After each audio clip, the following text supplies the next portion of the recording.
কেন মহানবী একমাত্র কাবা ঘরের ভিতরে 360টা মূর্তি ভাঙলেন?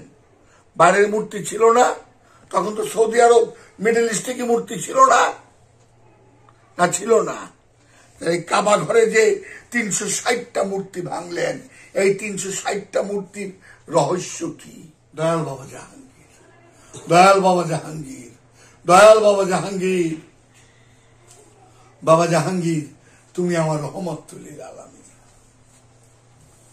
কোরআন বলতেছে আদ এবং শামুক জাতিকে মূর্তি পূজা করার জন্য সমূলে ধ্বংস করে দিয়েছি। কোরআন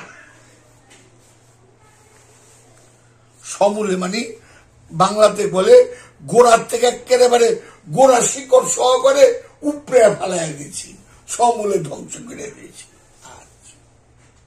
আবার আমার মহানবী কাবা ঘরের ভিতরে 360টা মূর্তিরে ভাঙছে। কাবা ঘরের ভিতরে তখন কিন্তু বাইরেও মূর্তি ছিল,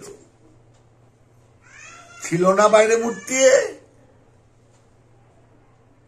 ওরা তখন কি বাইরে মূর্তি ছিল না? 5000 বছর আগে কি ছিল না? 2000 1500 বছর আগে, 2500 বছর আগে ছিল না? শর্তটা কি?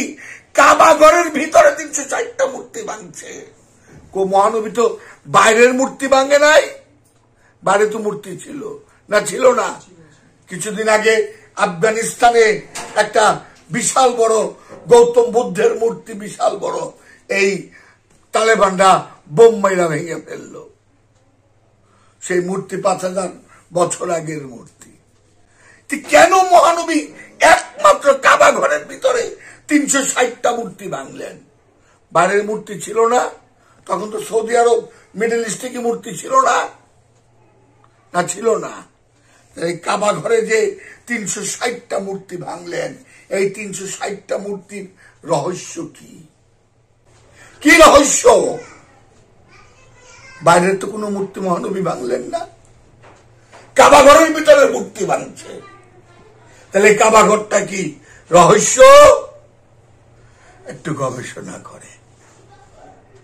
এই দেহের ভিতরে এই 360টা কাবা এই মূর্তি আছে, এইটা লাগবো আমার। কত মন বদলায়, কত কিছু দরকার লাগে, কত রকমের, তারপরেও আল্লাহ আমার মন বুঝতে পারে না। একমাত্র মন বুঝতে পারে কখন? যখন আমার মুখের উপরে মাটি পড়ে, যখন আমি গড়ে যাই, কবরে যাই। আপনি একটু লক্ষ্য করেন তো, কাবার বাইরে কিন্তু মূর্তি ভাঙে নাই মহানবী, কাবার ভিতরে 360টা মূর্তি ভাঙছে। এই মহানবী 360টা মূর্তি ভাঙছে। ওই কোরআনের 129 নম্বর আয়াতটা চলে আসতেছে, রসুল আমাকে পবিত্র করবে, নাকি না? রসুল আমারে পবিত্র করবে।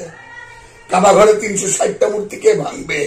রসুল ভাঙবে, নাকি না? আমি ভাঙতে পারবো? তাহলে আমার দেহ খাঁচার মধ্যে 360টা মূর্তি আছে।